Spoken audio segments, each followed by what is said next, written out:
Okay, so I'd like to do a little scalene stretching, and we're going to do that in various forms. So we're going to use the strap. Let's just say for parity's sake, so we're all together on our right shoulder. So at about the midline, the middle of the strap, we're going to place that on our right shoulder. And what we want to do is we want to grab both lengths now of the strap in our corresponding, our right hand. We want to try to have a slight bend in the elbow. So not too high up so that we're gathering tension in the shoulder here. Just a very slight bend in the elbow. And then we're going to depress or draw down the right shoulder. And this strap is aiding us in doing so. It's kind of creating this foundation or this grounding, grounding with the G for the right shoulder. The opposite hand now, this is my left hand, is going to go up and over the top of the head. Fantastic. And then we're going to draw our left ear to our left shoulder. Maybe keeping a good even stance, not walking around like I just was. Start with that. And what we're looking for is we're just looking to establish this real baseline here. Just see how tight the side of the neck is feeling right now, and then I'm going to start building on these cues. Beautiful.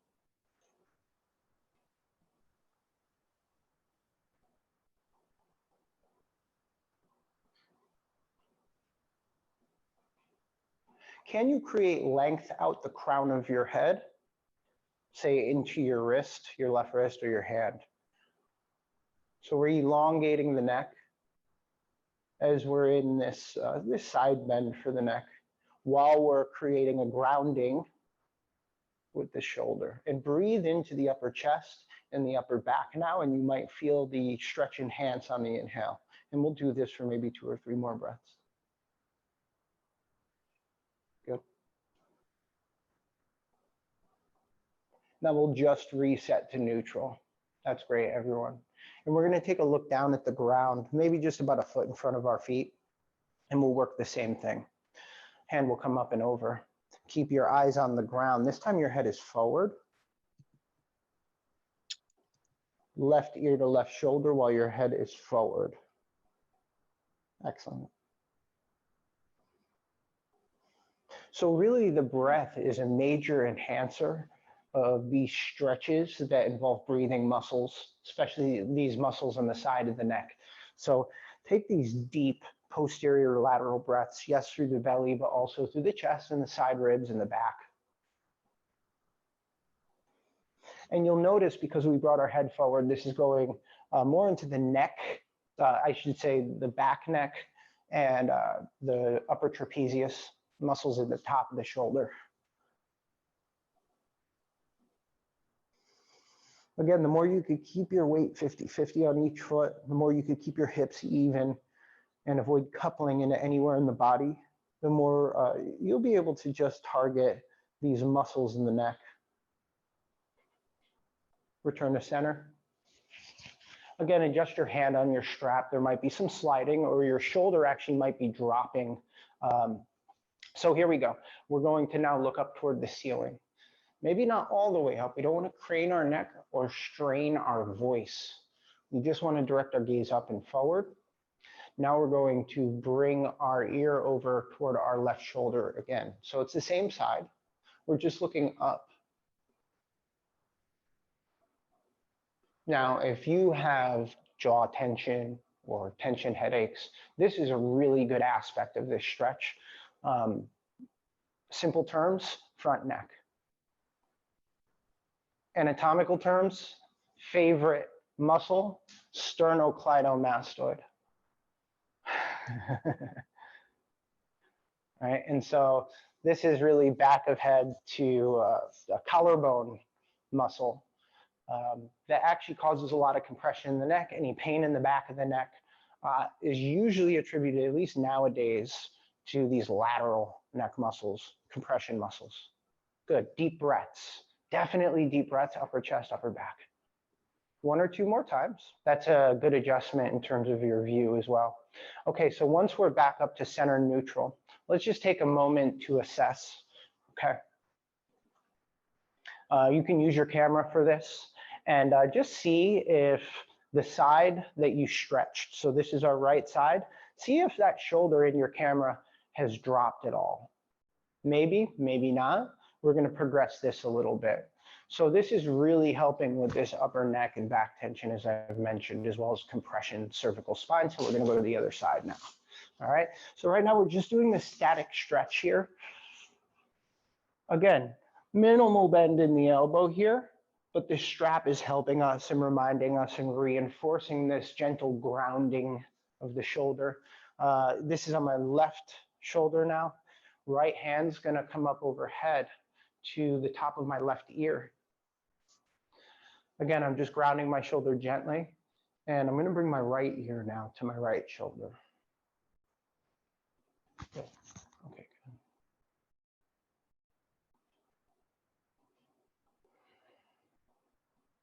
And so we just have this kind of mild mountain pose in the body. We're not swinging or coupling. So this is just a good time for that baseline awareness of what our body's doing in space.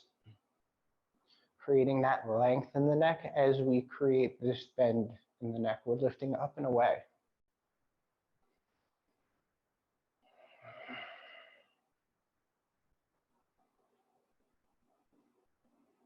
And this is something where you don't really need a lot of pressure. You know, this intrinsic expansion, contraction of the breath really helps this stretch along. We'll return to center neutral. We'll look down at the ground. And again, we're going to do the same thing on the same side, but now our gaze is downward and our head is slightly forward. So that again, we're reaching more suboccipital, the neck, and the upper traps.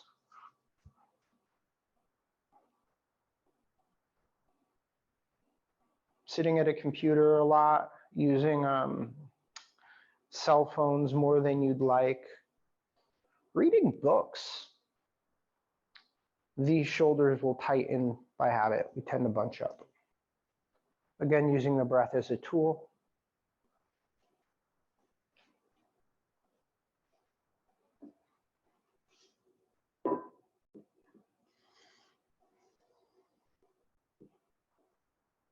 Great. 3 concerted breaths here.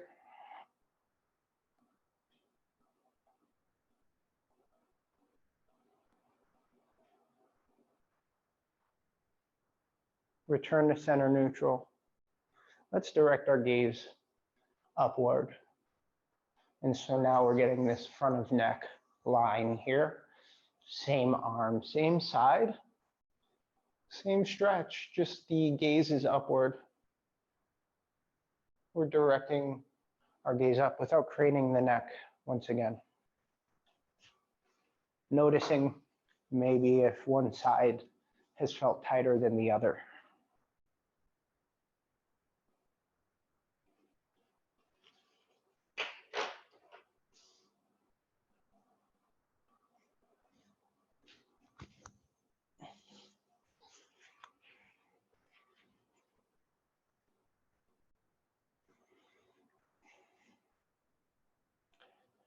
And then when you feel ready to release, or after 2 breaths, you can gently release it.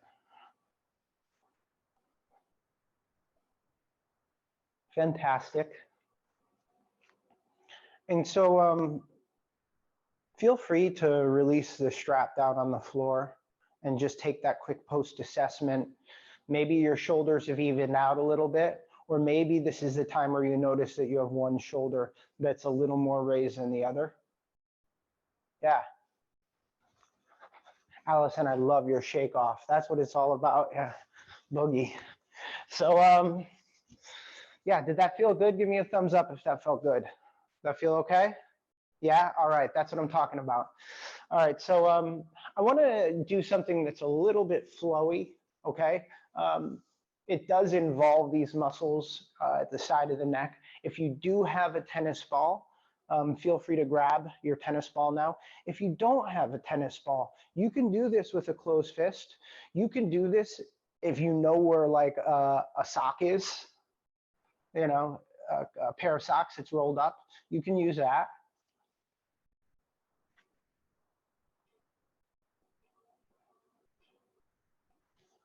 Any type of ball-like object or small object, or your hand in a fist is just fine. Beautiful. I love it, Allison. Beautiful. It looks like,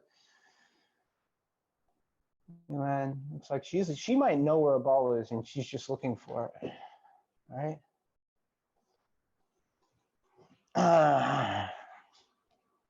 Oh, what fun. Stretch Wednesdays are fabulous. Yes. Perfect. Great. And so you're going to get a real good sense, Milan, of the props that I typically use for this class, you know. So it's all pretty simple stuff.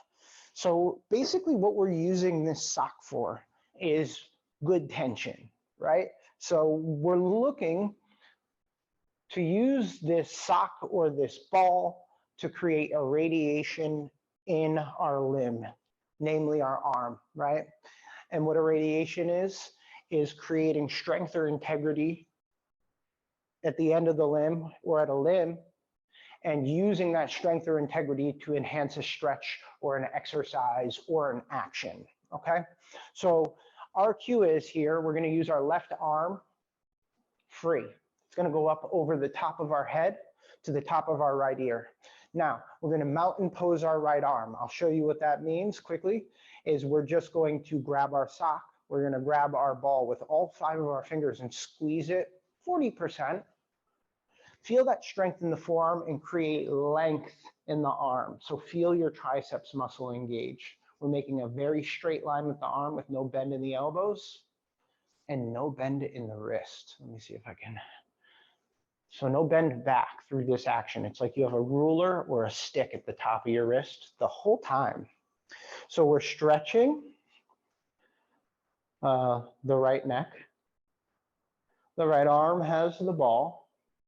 And then all I want you to do is play a little bit. And what I mean by that is, without bending the elbow or the wrist, you're gonna keep that stretch in the neck, keep your shoulder down, and just move that arm around as you try to stretch your hand away from your body without leaning. So only the arm is moving and the joint of the shoulder, and you can go wherever you want. But just feel where you're feeling a stretch, maybe in muscles, whether it's the neck or the belly of the forearm or the chest. For most folks, I'll give you a little cheat.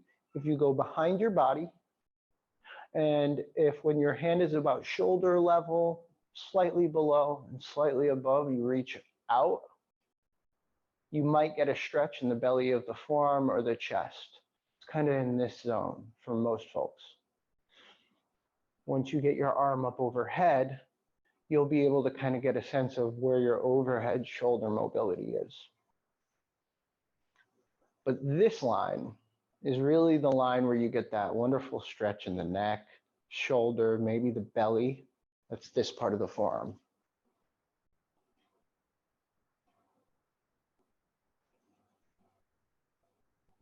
And take a break.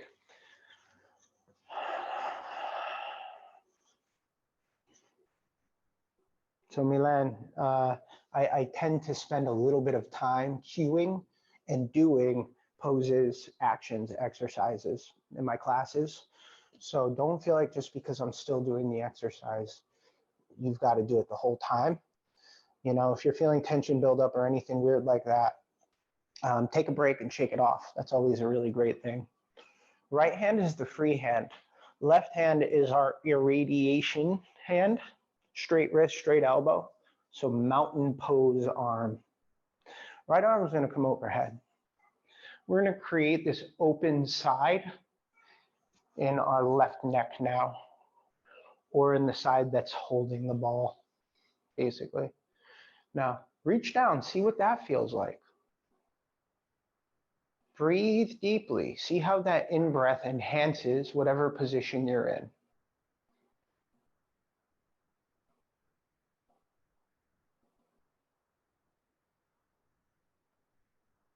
And so, ooh, there we go. I'm finding this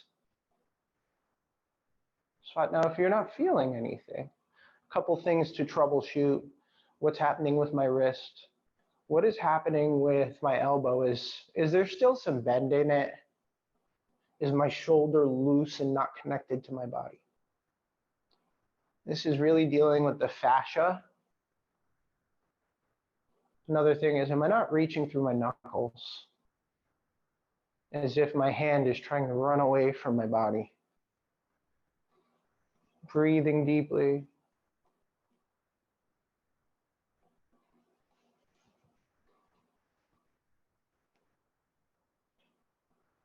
Good squeeze on the ball still to create that line of integrity in the arm. Ooh, bonus spot here if you can keep your arm straight and bring it through your midline. I'm really finding this opening here. Now it's reaching down in the direction of the knuckles of the fist. Beautiful. And when you're ready to rest, clean up the last little bit of action and just shake it all off here. Definitely taking a moment to let those neck muscles settle in. We've done a lot of work with these scalenes. Beautiful. And turning on that finer sensitivity, just seeing what's happening in the shoulder girdle now, how much different it feels than when you came in.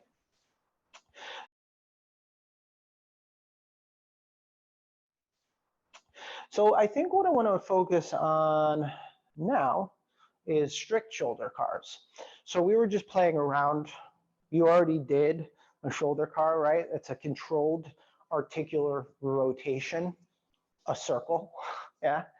And the key with these cars as a mobility tool is, again, we want to keep our body rigid. It's almost like our body, the parts of our body that aren't moving are made of cement.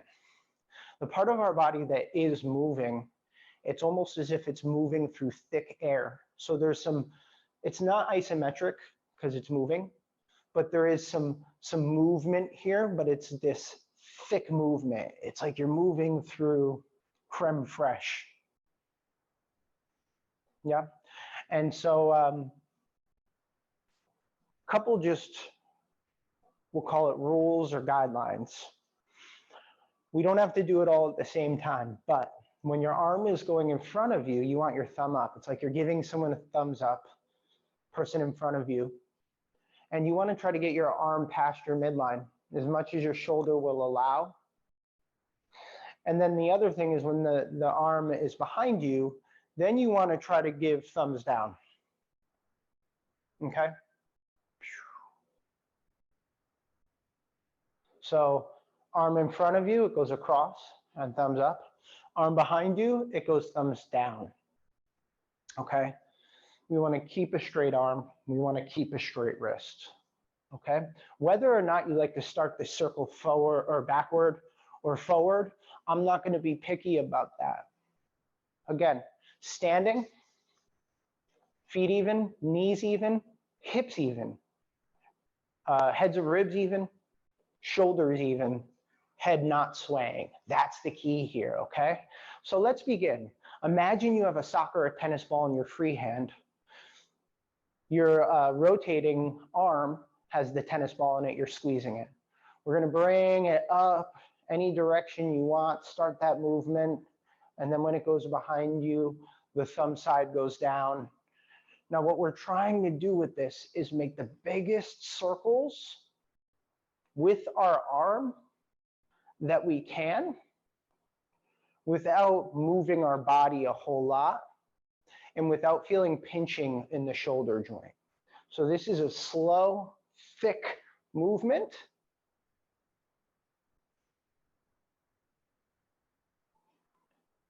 And I say you want to ride that fine edge of the mobility, not where the shoulder joint is pinching, not where it feels like you can't control it, but where it feels like the movement is smooth and controlled, but you're at your end range for your shoulder. Can you do one circle every 15, 20 seconds? So even slower than what maybe everyone is doing from what I'm seeing here. It will feel like some work here, because this right here, this is a mobility aspect of the class, right? Which is flexibility, integrity or strength, and control combined. That's mobility. Shake it all off and just see how your chest feels, your back muscles feel, your shoulder joint feels. There might be some warmth there. Okay, let's go to the other side now. I'm doing my left side. I'm reaching my right hand down, reaching my left hand with the ball down. And now I'm going to move that arm in big circles. Thumb side up when the arm's in front of me. Shoulders stay down. Thumb side down when the arm is behind me. And I'm reaching back as far as I can. When I get down to my hip, you might have noticed I'm stopping and then I'm changing directions. That's just the pattern that I'm going with today. If you're doing full and complete circles, then that's also fine. You're not doing anything wrong. See, I could have carved out a lot more range in front. So there's this very interesting element of self-coaching that you're doing when you're doing controlled articular rotations.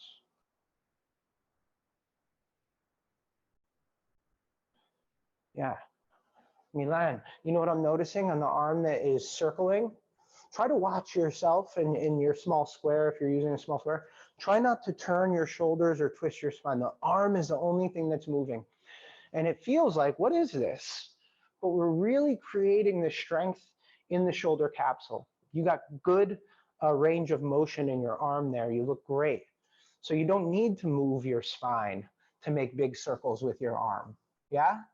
Use the core to create strength in the body. If it doesn't feel like work, then make your body more cement. All the stretching will come in a moment here. We're going to do a couple more rotations in any direction you want. So maybe one more each.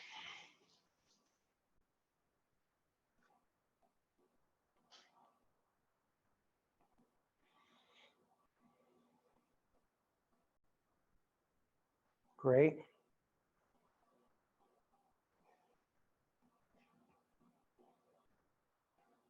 And then release everything. Again, shake it all off. Noticing how now movement feels, just keeping your body relaxed.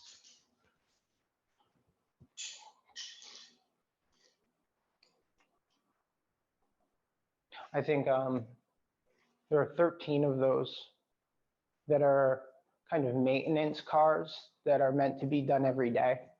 And I think if everybody did those, right, I think we'd see a lot less joint injury. Cars make your joints ready for the unknown, basically. They create integrity so the shoulder's more ready for strained conditions. We're going to do a spine conditions. We're going to do a spine roll now here. So why am I holding a strap? I really don't know, but let's take a ball or a block or a pillow for this one, okay? And we're going to place that not between our knees necessarily, between the inner thighs. It can be at the middle of the thigh here.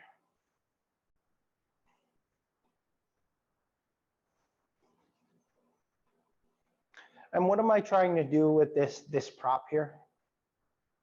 I'm just trying to create another condition. So a spine roll, again, is just tucking the chin. I got my little soundproof here. Excuse me. Just going to relocate briefly. Or not. We'll see how it goes. So we're going to tuck our chin here, and we're just going to allow the head to fall. Let's just try this one spine roll with the head down without bending the knees. And what I want you to do before you go into this is there's going to be spots for all of us where we're going to want to cheat through certain parts of the movement. Yeah. So having the ball between the thighs is going to, in a sense, hold you more accountable. Keeping the knee straight is also going to just make this a little bit tougher to do. And all we're trying to do is build that first awareness. So let's lace the fingers behind the back of the head. Elbows aren't out, they're forward. Maybe the midlines, the middle of the feet, are parallel. Tuck the chin to the chest. Let's do this really slowly.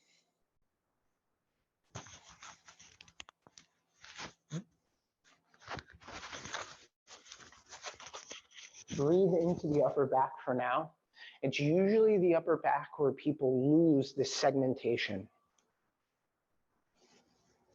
Again, drawing the kneecaps onto the legs, gently squeezing whatever is between your thighs, feeling that stretch in the upper back, and now we're advancing and allowing that rounding to travel into the middle back now, a couple inches below the shoulder blades.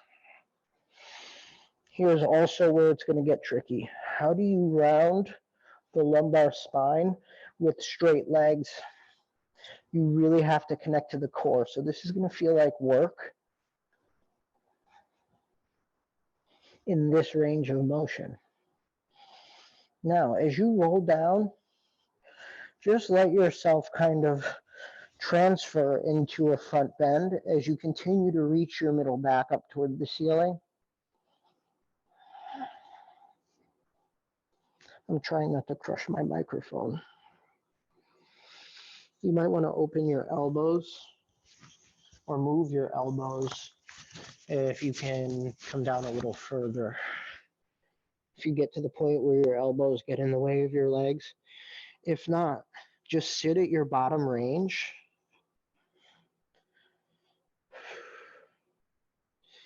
Let's use the breath. Try to direct the breath through the low back, the middle back, and the upper back, instead of just the belly for this stretch. You're not pulling with the arms anymore. You're just allowing the weight of the arms to draw your head closer to the ground. A couple side cues for you. Reach the tip of your tailbone back behind you. Reach the crown of your head, not with your arms, but with your neck muscles. Reach the crown of your head toward the ground. Friendly reminder, loving reminder again to breathe deeply in this. The inhale will advance it, and the exhale might allow you to relax down further, 1/16 of an inch. And we're going to do this for 1 or 2 more breaths time if it still feels good to do so. But before we exit, I'm just reminding you, we're doing spine segmentation or spine rolls. So we're not hinging back up. So here's a good preparation while you're down here. Try to stay where you are with your body, but just start to tuck your tailbone a little bit. And so imagine this slow wave traveling up your spine, and that wave is moving up your tailbone into your sacrum, from your sacrum into your low back. And it's traveling up the vertebra of the low back, and it's starting to get to the middle back now. As the spine travels from the low back to the middle back, this wave, this slow wave, the peak of it might be below your shoulder blades now. And now we're rounding up through the upper back, the thoracic spine. The chin remains tucked. We're rounding into the upper back, almost the neck. We're almost upright. Chin is staying tucked. And now we're upright, except our chin is tucked. So we have this nice stretch in the neck. And see if you can allow that slow wave to travel all the way up the neck to the base of the skull.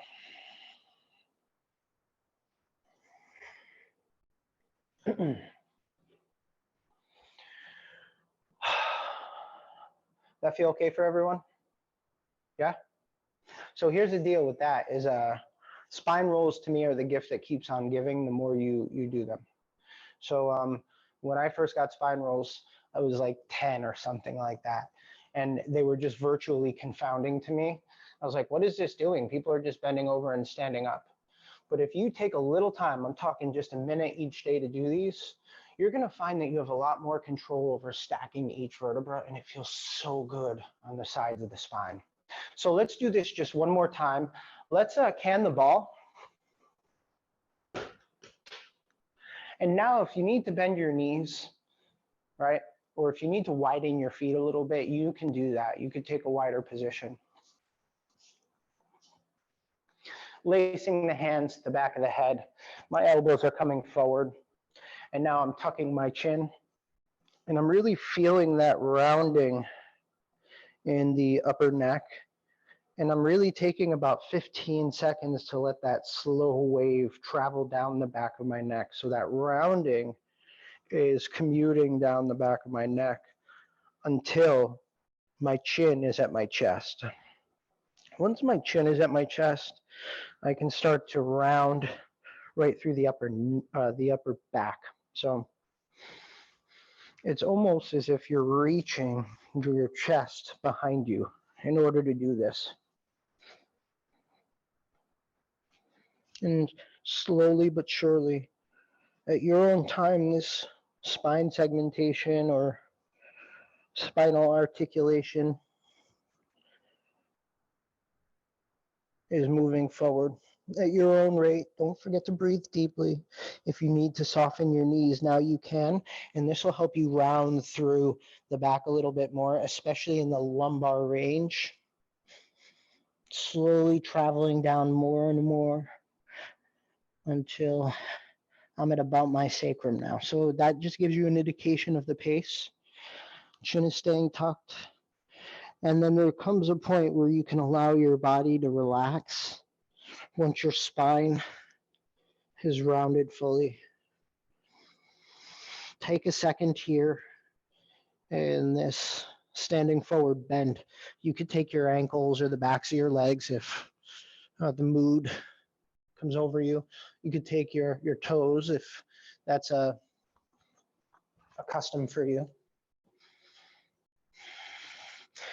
Maybe while you're in a front bend, just shake your head off. No or yes. Good. And then from here, you can bring your hands back to the back of your head. Chin is tucked. And now we're going to tuck the tailbone round through the sacrum and low back. Still in the low back, but moving up. Now I'm in my thoracic spine, my middle back. Still traveling up the thoracic spine.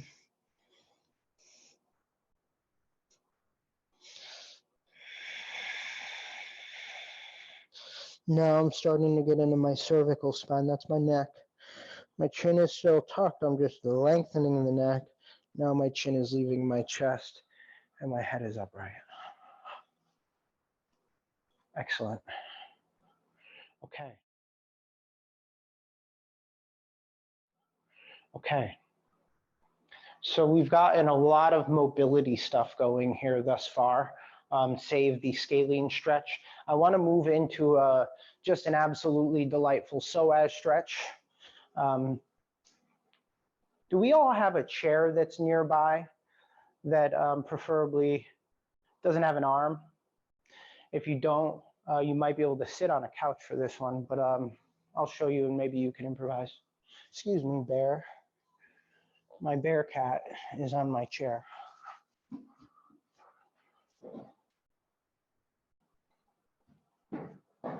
So basically, I'll show you from the front side so you can get a sense of what I'm up to. The scalene or the psoas muscle, if you're not familiar with it, I'm going to give you kind of the real, I'm going to broad stroke it here, but basically the insertion point is inner thigh, really high up.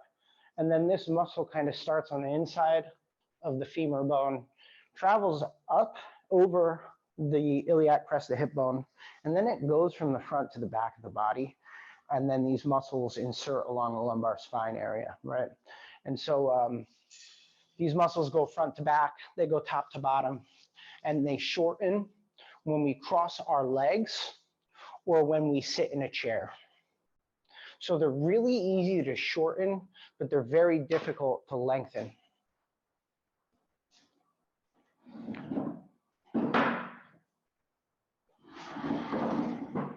I'm doing a little do-si-do with the chair here. I'm going to show you first from the front. So first, I'm just going to show you the setup. And basically, I'm sitting on my left glute on the chair, on my left sits bone. My right glute and my right leg is more or less elevated into thin air. Okay, so I'm only half sitting on the chair. Now I'm going to move to the side because this will give you, I think, a better idea of what I'm doing. So we're sitting, maybe we do this all together on our left glute. Our right glute is hanging off. Maybe you have a pillow or a block or a ball in front of you, just ready for our next progression. Now, we're going to extend our free leg, that's the leg that's not on the chair, back. The aspirational is we want to get our back leg or our work leg or our trail leg as straight as your body allows you today. So the aspirational is a straight line. If you're here and you're feeling a stretch at the front of your hip, then that's where you need to be. But over time, we want to work toward a straight back leg, okay? The other thing to think about is you want both of your hip points to be even to each other. So one's not high and one's not low. They're even. Spine is upright. And once you feel that stretch in your back, leg, hip, you're going to raise that same side arm up next to your ear. And once that same side arm is up next to your ear, my right leg is stretching. I'm going to open my right ribs and keep my right arm next to my ear. I'm opening my right ribs and I'm closing my left ribs. Here's what we'll start to feel here a little bit. A really nice stretch in the front hip and a really nice opening in the ribs. Breathing deeply. Allison's having, oh no, I think Allison's having technical problems. Oh no, you're there, okay, cool. Breathing deeply will give you a really nice stretch at the hip and the ribs, and this is your cue. Maybe even the low back, that we're really getting into those psoas. The more you can breathe into those open side ribs, the better. Keep straightening or working towards straightening that back leg. And now keep that right arm, same side arm, straight. Really nice psoas stretch. Everyone's got their right arm overhead. Reach that right arm toward the ceiling, but keep your shoulder grounded with a G, grounded. And you reach that back leg away from the top arm. Whew. Maybe one or two more breaths here. Can you let the head relax into this stretch so it's on the same line as the spine is? It's on the same trajectory. Good. Now, let's straighten the spine. Boom. The arm is still next to the ear. Can we turn our back leg heel in? Like we're doing a warrior foot. If you do yoga, right?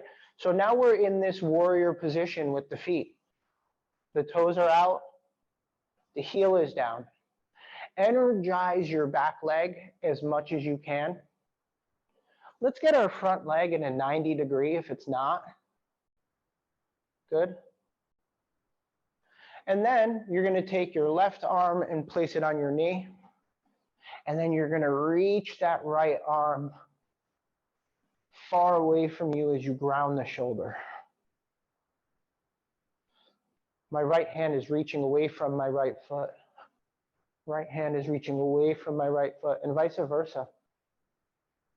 And if you're feeling like you're in a pretty good place here and you can still breathe, spiral the ribs up and maybe direct your gaze at the inside of your elbow. Shoulders stay connected. Just a couple more breaths here. And this really great training for extended side angle and really nice side body opening, allowing you to focus on the side body opening and that gentle spiral of the spine, as well as elongation of the spine, without all of that other input that you get with an unassisted extended side angle. Now, let's now get ourselves back up to our lunge. Use your free hand to hold onto your chair and slide forward and stand up and walk around. It's good to feel the benefit of what you're doing. It's subtle at times, but there are certain stretches that may resonate with people really strongly. They may realize it's the salve that eases whatever pains them. So let's just stand evenly. We're going to use the chair again. I'm doing this for demonstration purposes. Stand evenly, weights 50-50.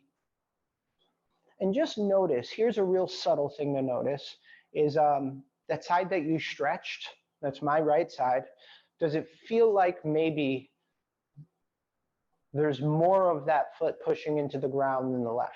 Does it feel like maybe your right foot is rooted into the floor more than the left? That's a good cue that you've opened that side of your body a little bit. And because you've created a little bit of length in your body, your side body, and your psoas from this stretch, you decompressed this side. You created more space between your ribs and your hips. Okay, other side now. We're going left side.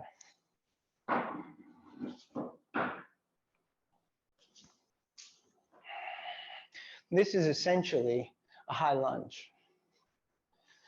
This is a real stretch where you're going to notice if you cross your legs on one side, right? You're going to be much tighter on one side than the other. So my right leg, just preparing, is at a 90 degree. My back leg is straight as possible, as much as my body allows. But I'm trying to draw my kneecap right on my leg. My left arm now is coming up to my left ear. And then I'm going to open my left ribs as much as possible and close my right ribs using my obliques. Once I'm in that position, the two things to think about are really creating this length through the crown of the head and thinking about that gentle twist up toward the ceiling without changing much in your body. So we're in that deep psoas stretch. Continue breathing, this time into the belly. Can you straighten your arm at the elbow? And what that means is really tightening that triceps muscle there. We're trying to create these rigid lines so that we can get these hard to reach muscles and tissues. Great, everyone. A couple more deep breaths here. Take a second. Bring the spine upright. We're going to drop the arm down. You can shake it off if you need to, but we're going to move into that assisted extended side angle. So what that means is my heel is spiraling in. Notice that I kept that integrity, that length in my leg. My front leg's at 90 degree. Let's get the right elbow onto the right knee if you're following my side. I'm going to bring my left arm just right up next to my ear, a couple inches to spare. Reaching through my fingertips and reaching through the edge of my corresponding foot. Good. Once we feel like we have our max length here, then we can start to spiral the ribs up.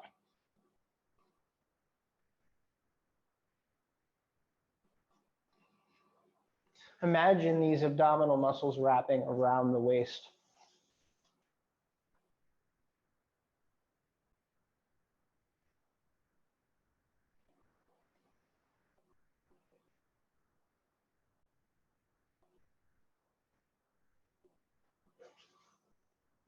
Excellent. We're doing good. A couple more breaths here. And then we're going to exit mindfully from this. So we'll bring the arm down to our side. Release the spiral in the spine. Lift the heel and now face forward into your lunge. Free hand can hold on to the chair. That's my right hand. And then I'll slide my foot forward. I'm going to come up and just walk around. So the major muscle groups that cause compression in the spine for most folks nowadays are the lateral neck muscles and then the psoas.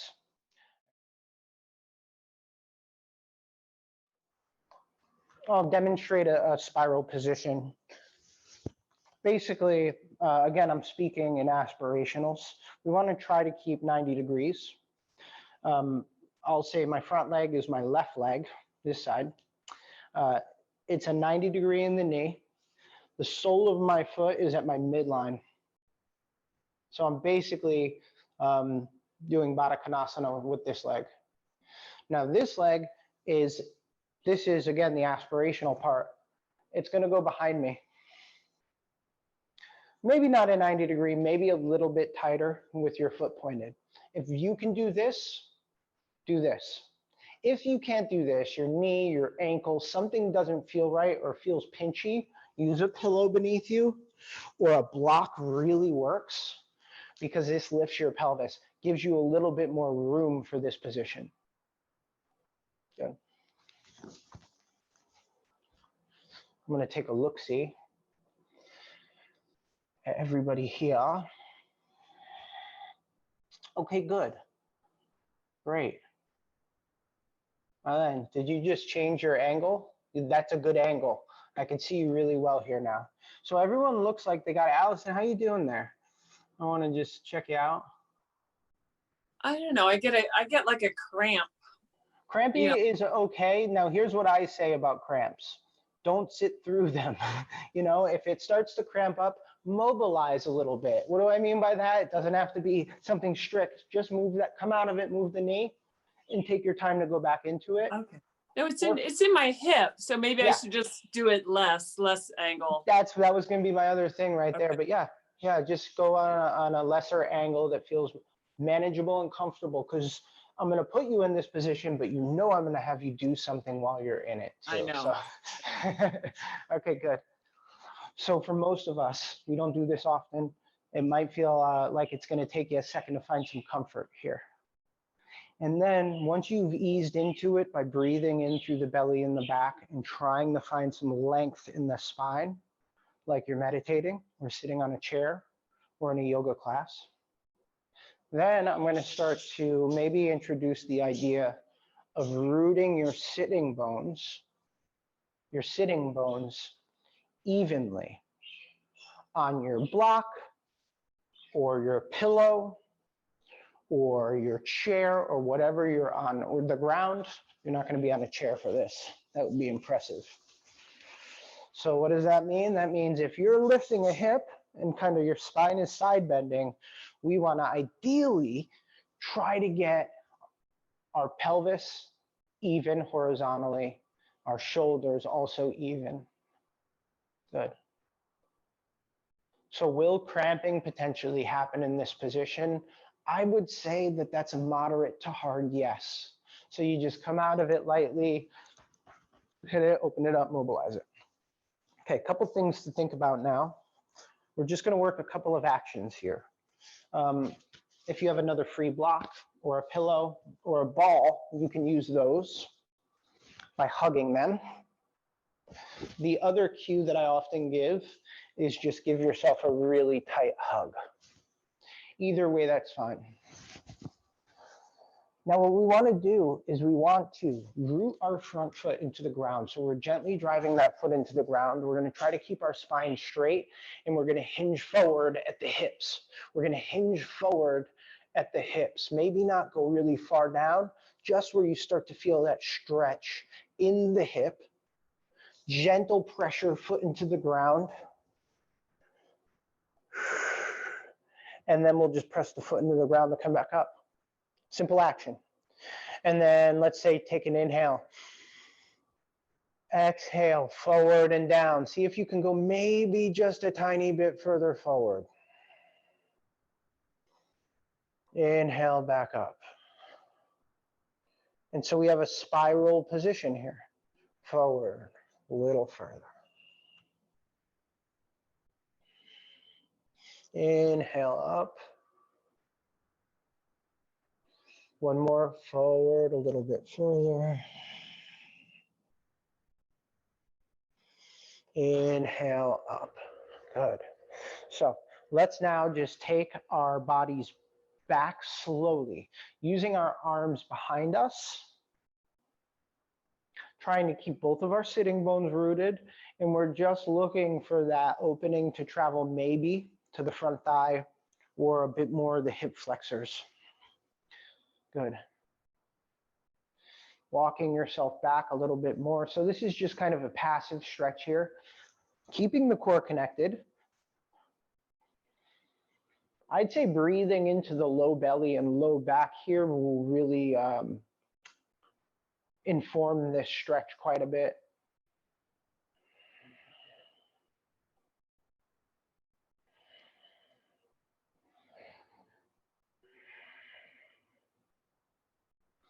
We're going to inhale upright, go back to our big hug, maybe now switching the arms. So can you remember which arm was on top? If you could, switch it up. Now I'm going to go for a twist to my left, okay? And what I want to do is twist as much as I can without lifting my hips. You're going to use your muscles and wrap them around your ribs and your pelvis to twist as much as you can without changing anything in your body. Then you have more twisting you can do. You can twist your head, maybe a little bit more of your upper back, so lift your sternum and look behind you. Keep your chin tucked and your neck long. And let's take 3 to 5 breaths here. And so we have this active end range twisting going on in this position. How long can you keep your spine, rooting your sitting bones into the floor and reaching the very top of your head toward the ceiling?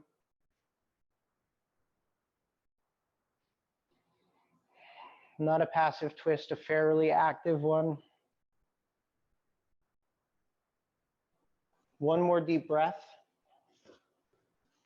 Okay, release it, shake it off. Okay, I'm going to spend just a moment more in this position. My left arm is going to the ground right aside my hip. And I'm going to walk my left hand to the left. My right hand is now going to reach behind me, and I'm going to walk my fingers along the ground. Your right hip can come off the ground, but we're creating this wonderful twist in the spine now. I'm walking my fingertips of my right hand along the ground.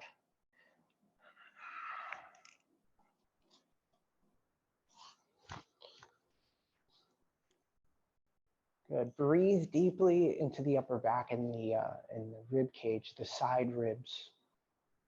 Don't forget to take your head into that twist. Your head is just another vertebra with eyes and ears and a brain. Good. And then we'll walk ourselves out of that. Whew. Use your arms to assist you in coming out of this position. Bring your legs in front of you and very gently at first windshield wiper the knees left to right while the tissues settle. Whew.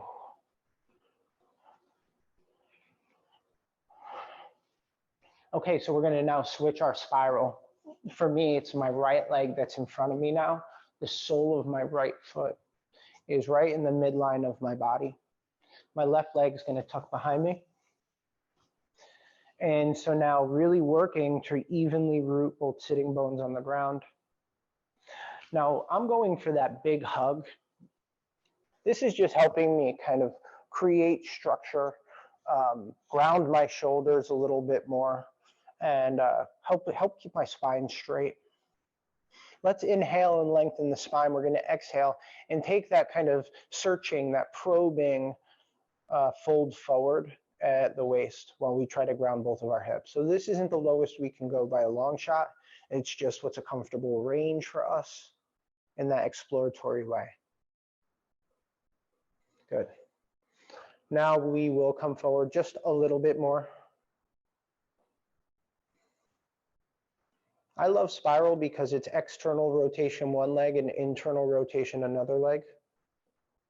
Then maybe we'll inhale or exhale back up, pick a breath. Keeping everything long and connected, shoulders connected to the body, breath connected and core connected. Inhale, exhale forward. Let's call this our penultimate range, our second to last range here. Inhale up. Beautiful. Let's do this one more time. This maybe we'll explore our deepest comfortable range. You might be able to go deeper, but you might be pinching or cramping. Good. Perfect. Coming up out of it and shaking it off briefly.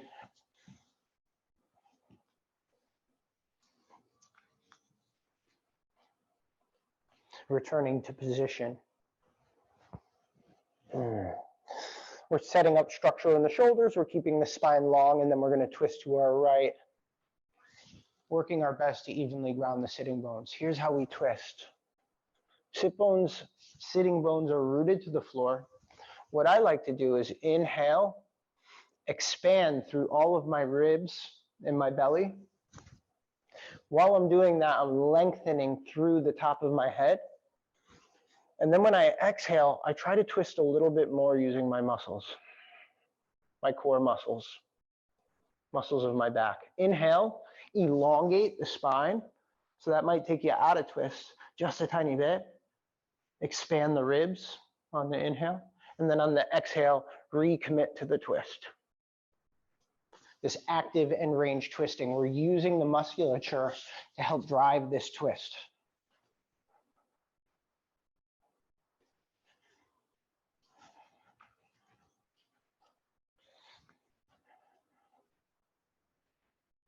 Fantastic.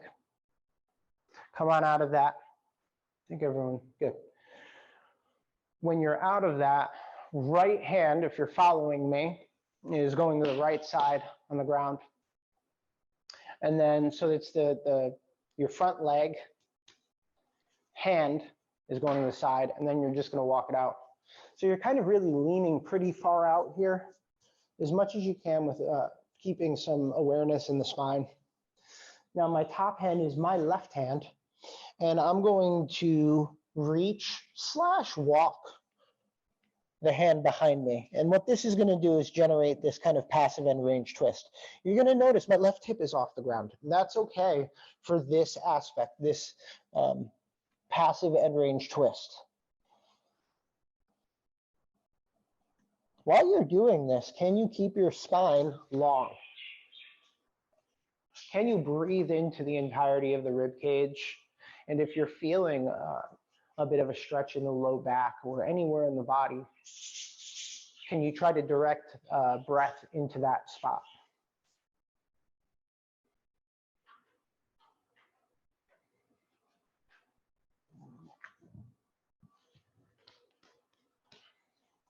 Everyone's looking good here.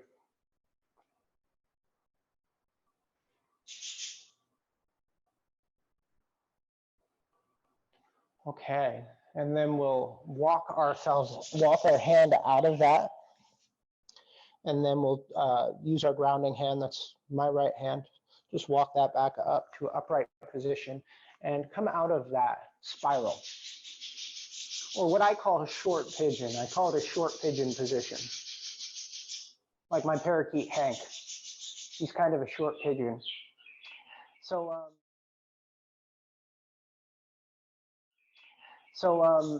the next stretch that I want to go into, everyone, is a fairly common stretch. I'm going to cue you through it so that it's scalable. So we'll cue from passive to extremely active. And this is a wide angle stretch, except we're not doing that with our arms. We're doing that with our legs. So you can, if you need to elevate the pelvis for this, you can sit on a block. You can sit on anything, a pillow, a bolster, anything that will get your hips a little bit higher. Or you can stay on the ground. And all a wide angle is a V with the legs. Pretty common business we're working with here. And so we're going to start simple here. What I do ask is that you don't go into your deepest, abduction opening of the legs. Don't go to your end range. Just go to somewhere that's comfortable to start. Let the body settle in here and just connect to breath and scan the body and see where you're feeling tight. Is it the hamstrings? Is it the groin?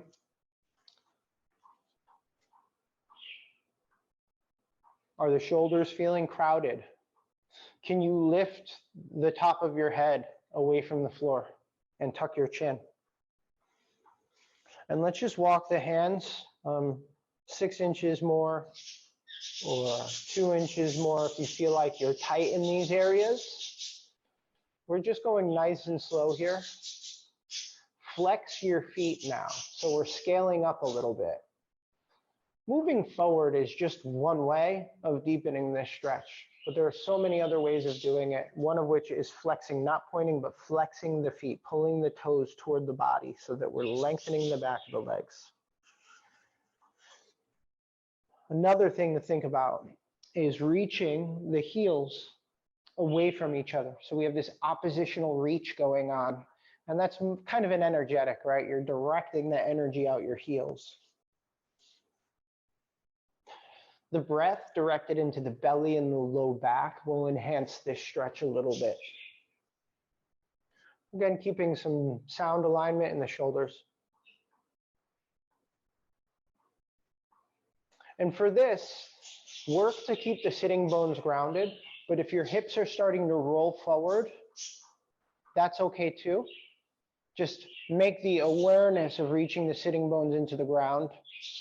Keeping the spine long, bring the hands a little bit farther forward. If you've hit your stopping point here, then breathe into that position. Work to straighten the legs out as much as possible. Flex the feet as much as possible. Reach the tailbone and the sitting bones into the floor and reach the crown of the head away from you.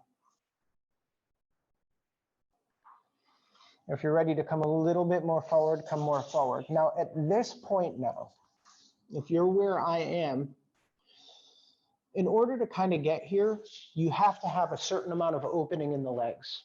So wide angle isn't just coming forward, it's also opening the legs. And the more you can open the legs, the more you can roll the hips forward to eventually get yourself, this is all of our goal, I know this, into a pancake, right? So Milan, no pressure, but you have 30 days, okay? 30 days for pancake. But this is the idea. So we have this abduction and we have this coming forward with alignment and, right, some connection of integrity. In order to stretch, to really get the fascia and the muscle, it's really useful to actively elongate and have good tension in certain places and then the ability to release tension in others. So walk yourself back up out of it. If you need to come out of your footprint just to get the legs moving a little bit, feel free to do that. I have just 1 or 2 more things to do from wide angle position, and then we're more or less wrapped in terms of time. Find your wide angle, and wait, not yet. If you don't have a prop near you, it could be a block, it could be a tennis ball. Anything that you could hold in your hand would be useful for this. Let's all bring our right, once you have your props, let's all bring our right hand as our prop hand and bring that arm right up next to your ear, almost like the Statue of Liberty, yeah?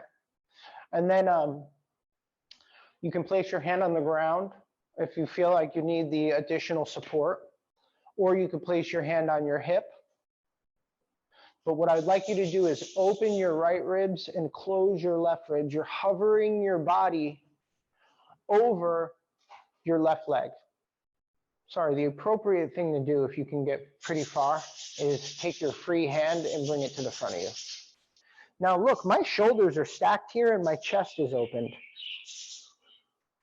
A useful thing is to imagine, as far as your upper body is concerned, that you're in between, not your legs so much, but your upper body, that you're in between two walls.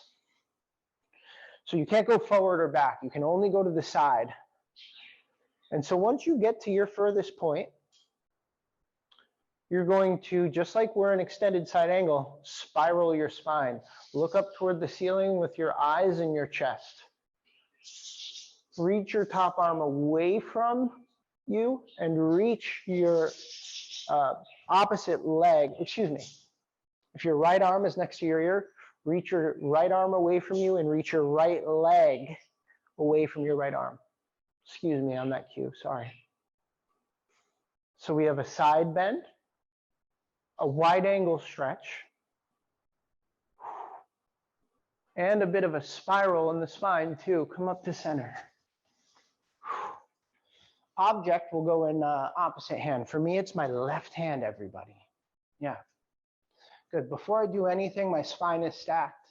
I'm lifting my arm next to my ear. And then from there on out, your arm, believe it or not, doesn't move. It's your spine that moves. I'm going to start to hover over my right leg. And so now my left arm is energetically reaching away from me as my left heel is reaching away from my left arm. The crown of my head is reaching away from my left heel. And then maybe I could get a nice gentle spiral here too. Breathing deeply into the ribs.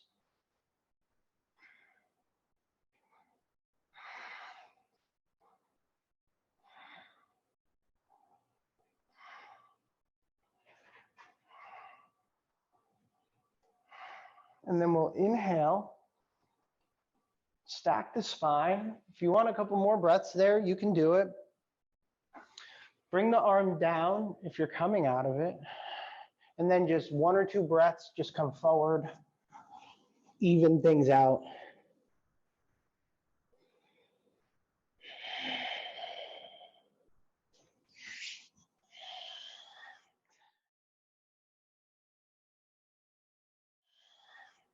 And then for those that have the time to remain briefly for just a quick relaxation, let's sit with the feet forward on your mat.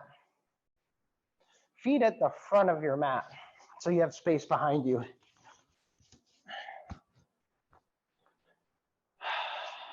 Put energy in your legs, hands forward, and then try to roll down vertebra by vertebra. Yeah, using those core muscles, keeping integrity in the arms until you're on your back. Yeah. Helene, if you are rolling down and rolling up, that is excellent. But the legs are straight, the arms are forward, and you're lying one vertebra at a time on the ground, noticing, where do I want to just fly back? Right? Taking that note and then class by class, seeing, can I do that? Easier and easier. Good.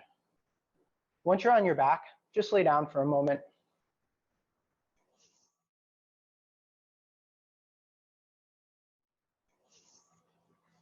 Yep. If you feel like you want to put something behind your knees, that's great. One option is to bring your arms down to your side, palms up. Allow the shoulder blades to melt into the ground.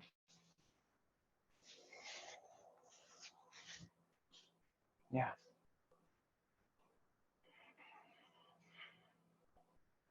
just take an inventory of what's happening in the body now.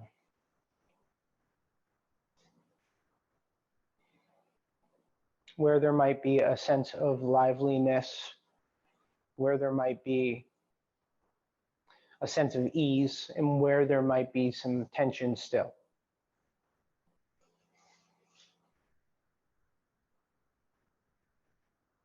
How deeply can you breathe in? How fully can you fill the lungs? And then on your exhale, concertedly, how much can you completely evacuate the lungs of air? We're fully expressing the capacity of the lungs, positively and negatively. I'm going to allow you something like maybe 10 breaths to do that, or as long as it feels comfortable.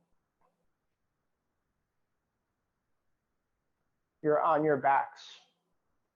A little lightheadedness just means that you are putting a lot of oxygen into your bloodstream. The fact that it's bad for you is, it's a wives' tale. There's nothing wrong with oxygenating the bloodstream and breathing to your full capacity. Do you feel it in the ribs and belly? And for these last maybe 3 to 4 breaths, feel your body expanding out in all directions. And on the exhale, feel your body surrender to the presence of the floor.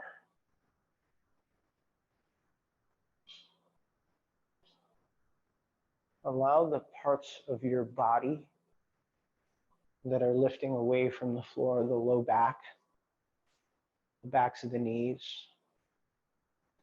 the back of the neck. Imagine those spaces melting into the floor beneath you.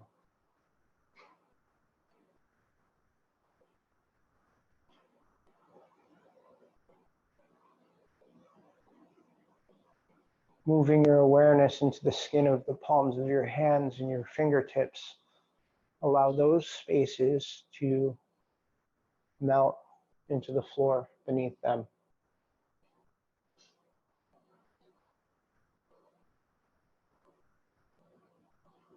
Moving your attention to the soles of the feet. Allow that skin to relax.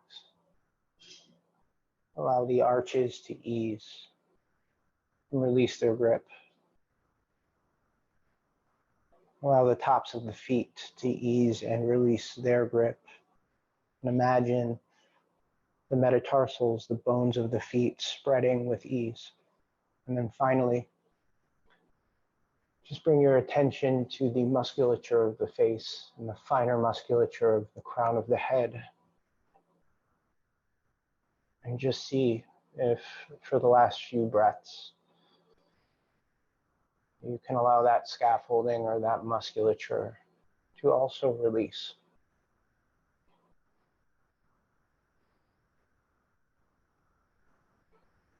The forehead and the musculature of the jaw, the base of the skull and behind the ears,